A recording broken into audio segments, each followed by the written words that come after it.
Good afternoon, Sophie. Thank you so much for finding time to talk to me today. Before we find out about what you do, I was wondering if you could tell me a little bit about what your connection to KRB is. So obviously I attended KRB and I'm the class of 89. So been out for a few decades now, just. And also my mother was at KRB. So, you know, we have a strong connection in the family. And your sisters as well, I understand, yes. Yes, so there was 4 of us that attended in my generation and 2 in the generation before. And in fact, my mum, she was an immigrant from Holland and she was actually went straight to Rose Bay at that time in the 50s, and the school assisted the family to move to Australia. Oh, okay, well, that's good. Yeah. Wonderful. Okay, now if we could now turn to what you do and where you work, please. Yes, so I work at NBRS Architecture. I head up the interior design studio. The practice is made up of a few different studios, architecture. In architecture, there's education, life and culture. There's also heritage. And then there's landscape. So there's a few studios that make up NBRS. Okay, and I know that you've been particularly involved in New South Wales Parliament House. You might be able to talk a little bit more about that project and what you've actually done there. Yeah, so New South Wales Parliament House on Macquarie Street. There were 3 projects that I've done there. One was the new education centre space. So for an experience where you come into the chamber traditionally and do a mock sort of debate, and they were looking to add to what they offer there, and so the education centre was one of those spaces. It was actually adaptive reuse, turning a huge defunct print area, but quite large one, into an education space. And then the other one was the media precinct. So mate, you've got Channel 10, you know, 9 Network, all the big players in at Parliament House, and redoing their precinct, which included a theatre. And then the last, which is very dry and technical, was the building services and ceiling replacement project, which is basically, you know, the building had reached its use-by date and looking at updating technologies and that kind of thing.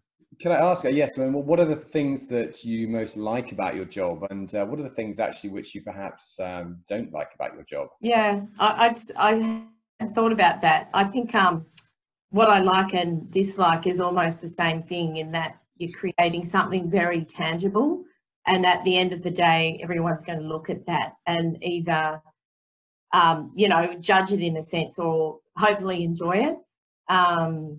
So it's kind of like putting your heart on your sleeve, and you put all your energies and creativity into it, and then it's something that, you know, people can enjoy and comment on. And I think it takes a long time to get to the point where you're confident with what you're doing. You know, you learn by mistake in this industry in a sense, and then you get to a certain level after doing it for a long time where you just know. But yeah. Okay, so it's kind of a double-edged sword, isn't it, really? I think so, yeah. You're putting yourself out there to be judged. I was wondering, how did you get into this field? I mean, I know that I think you did Bachelor of Design at UTS, is that right? I did. So actually, I could have gone 2 ways at school. I was kind of quite interested in finance, but I also loved ancient history and art. So I did 3 units of history and 3 units of art, the HSC. So by year 11, I was loving that, and we studied all the modern architects, etc. And I just thought, you know, what am I interested in? I'm interested in the interior of a building more so than the exterior. So I never had architecture on my radar. It was always interior design.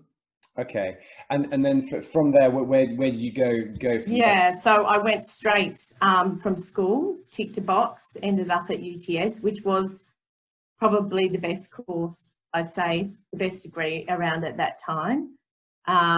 You know, and I think there's a lot of other ones that are on offer now that that are just as good, but I felt that at that point that was the best one around. And I had finished that was 4 years by 1993. Sure. Okay. Okay. Loyal to my career, so I haven't changed. I've had breaks at times because I've had 3 kids at the school now, but yeah. Okay. And in order, you know, to get, I think I know the answer to this job, this question, but for people who are wanting to do your job, what are the typical degrees which they would do? I mean, I imagine it would be a design degree. Would that be yes. right? Yeah. So now, so there's still, Bachelor of Design is what I have, but they also offer interior architecture now, and also Enmore TAFE is very good and well regarded. So there's university, but there's other avenues as well. So they're probably the main 3. I think that's the thing with interior design. The label can be all encompassing. Mm-hmm. I would say that I'm an interior designer, but I practice interior architecture and also probably decorational, you know, furniture and fitments as well. But there's some people that also call them an interior designer that probably don't have those qualifications. But you're not allowed to call yourself an architect because you're not registered to the Institute of Architects, even though you've studied interior architecture, if that makes sense. Yeah, totally. Yeah. As an alumna from KRB, are there any sort of aspects, any ways that, you know, being part of the alumni network has, you know, helped you either through contacts or in fact things which you learned at KRB perhaps?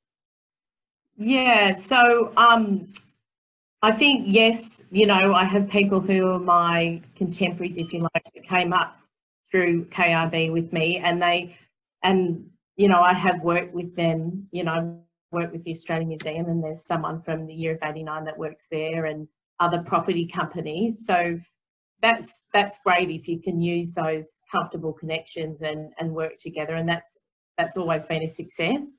But I think KRB has given me the right DNA, to be honest, conduct myself well in the workplace, and, you know, have care and concern for other people, because I also think that's an important part of work life. Yeah. Okay, and final question really. So you know, you're talking to here in a year 11 or 12. I look a little bit old for my years, don't I?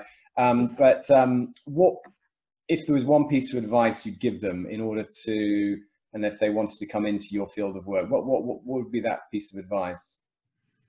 Yeah, so I think what a good thing would be, if you really wanted to do interior design or interior architecture, start off when you graduate from university or whatever qualification you have, try and get a job in a medium-sized firm, not too big, because I found once I finished, you learn a lot on the job. You know, you may have a degree, but you really learn once you're out in the workplace. So if you're in a medium to smaller size firm, you get delegated more responsibility, and I think you can grow in your skills a lot quicker. I think that's underpinned my career. So that was by chance with me, but I'd recommend. Okay, yeah. So I'm afraid that's we've got to wrap up now. It's been fantastic. Thank you so much. We've got no more time, but it's been fascinating finding out about your job, and I really hope that we catch up again soon. All right. Thanks, Ben. Thanks very much.